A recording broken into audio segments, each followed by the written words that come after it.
नमस्कार मित्रांनो, मराठी इन्स्पायर इंडियामध्ये आपलं सर्वांचं सहर्ष स्वागत आहे. चीन रशियाचा शत्रूच आहे का? लीक झालेल्या दस्तऐवजांनी उघड केलं आहे खरं वास्तव. शेजारी देश कधीच मित्र असू शकत नाही. हजारो वर्षापूर्वी चाणक्याने केलेले एक विधान आजही तितकंच खरं ठरत आहे. विशेषतः जेव्हा आपण रशिया आणि चीनसारख्या दोन मोठ्या राष्ट्राबद्दल बोलतो. बाहेरून मित्र आतून शत्रू असं दिसत आहे. 2022 मध्ये जेव्हा रशियाने युक्रेनवर हल्ला केला त्याच सुमारास पुतीन आणि शी जिनपिंग यांनी नो लिमिट्स पार्टनरशिप जाहीर केली. जगाला असं दाखवण्यात आलं की हे दोन देश एकमेकांच्या पाठीशी कायम राहतील. पण अलीकडेच समोर आलेल्या एका गुप्त दस्तऐवजामुळे ही नाट्यमय मैत्री फक्त वरवरची असल्याचं स्पष्ट झालेलं आहे. FSBचा लीक. चीन आहे रशियाचा शत्रू. रशियाच्या FSB फेडरल सिक्युरिटी सर्व्हिस KGBच्या उत्तराधिकारी संस्थाच्या एका लीक झालेल्या आंतरिक दस्तऐवजात चीनला शत्रू राष्ट्र म्हणून घोषित करण्यात आलेला आहे. न्यूयॉर्क टाइम्सच्या अहवालानुसार हा 8 पानी गुप्त दस्तावेज FSBच्या अंतर्गत नेटवर्कवरून गळून बाहेर पडला आहे. या दस्तऐवजात स्पष्टपणे नमूद करण्यात आलं आहे की चीन रशियामध्ये मोठ्या प्रमाणात जासूसी करत आहे.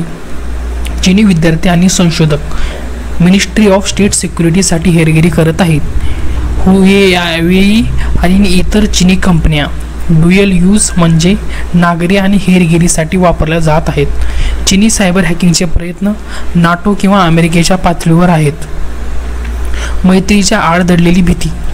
चीनला रशियाने S-400 मिसाईल सिस्टीम विकली खरी, पण पूर्ण ॲक्सेस मात्र दिला नाही. कारण रशियाला भीती वाटते उद्या चीनच या तंत्रज्ञानाचा वापर रशियावरच करू शकेल. म्हणजे चीनची जी जमीन बळकवण्याची जी पद्धत आहे, जसं भारतावर जगावर राज्य करण्याची पद्धत आहे, चीनच्या बॉर्डरला रशिया असल्यामुळे चीन रशियावर पण डाव टाकू शकतो. या भीतीने S-400 मिसाईलची पूर्ण ॲक्सेस दिलेला नाही. या पद्धतीचं धोरण स्पष्टपणे सांगतं की रशिया कोणावर पूर्ण विश्वास ठेवत नाही, मग समोरचा नो लिमिट्स मित्र का असेना. इतिहासाची पुनरावृत्ती. सिनो सोव्हिएत स्प्लिट. आज जे काही घडतंय ते प्रथमच नाही. 1960च्या दशकातही USSR आणि चीनमध्ये तणाव शिगेला पोहोचला होता. त्या काळामध्ये दोन्ही कम्युनिस्ट देश एकमेकांच्या विरोधात उभे राहिले होते आणि 1969चा उसुरी नदीवरील सैनिकी संघर्ष त्यांचा उत्तम उदाहरण होता. हे दाखवतं की इतिहासातील तुटलेली मैत्री भविष्यात पुन्हा उफाळून येऊ शकते. रशियाची फसलेली गुंतवणूक आणि वाढती असुरक्षितता. युक्रेन युद्धानंतर रशिया आंतरराष्ट्रीय स्तरावर एकटा पडलं. चीनने व्यापार आणि कूटनीतीतील आधार दिला, पण त्याची किंमत रशिया आपल्या सुरक्षेच्या भावना गमावून द्यावी लागत आहे. चीनला सत्तेच्या जवळ ठेवलं, पण आता त्याच्याच हालचालीवर पाळत ठेवावी लागते. काय शिकायला मिळतं यामधून? जिओ पॉलिटिक्समध्ये शाश्वत मित्र आणि शत्रू नसतात. स्वतःचा देश सुरक्षित ठेवण्यासाठी प्रत्येक राष्ट्राला इतरांवर शंका घेणं भाग पडतं. बाह्य मैत्रीचे आवरण हे अनेकदा अंतर्गत भय आणि अविश्वास लपवण्यासाठी असतं.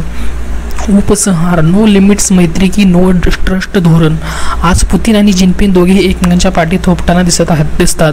पण या लीक झालेल्या दस्तऐवजामुळे हे स्पष्ट होतं की रशिया ही मैत्री केवळ राजकीय गरज म्हणून स्वीकारतो, विश्वासाने नाही. चाणक्याचं वाक्य पुन्हा सिद्ध होते, शेजारी देश कधीच मित्र होत नाही. तुमच्यासाठी एक प्रश्न आहे. तुमच्या मते रशिया आणि चीन यांच्यात पुढे युद्ध होऊ शकतं का? तुमचं मत कमेंटमध्ये नक्की सांगा. धन्यवाद.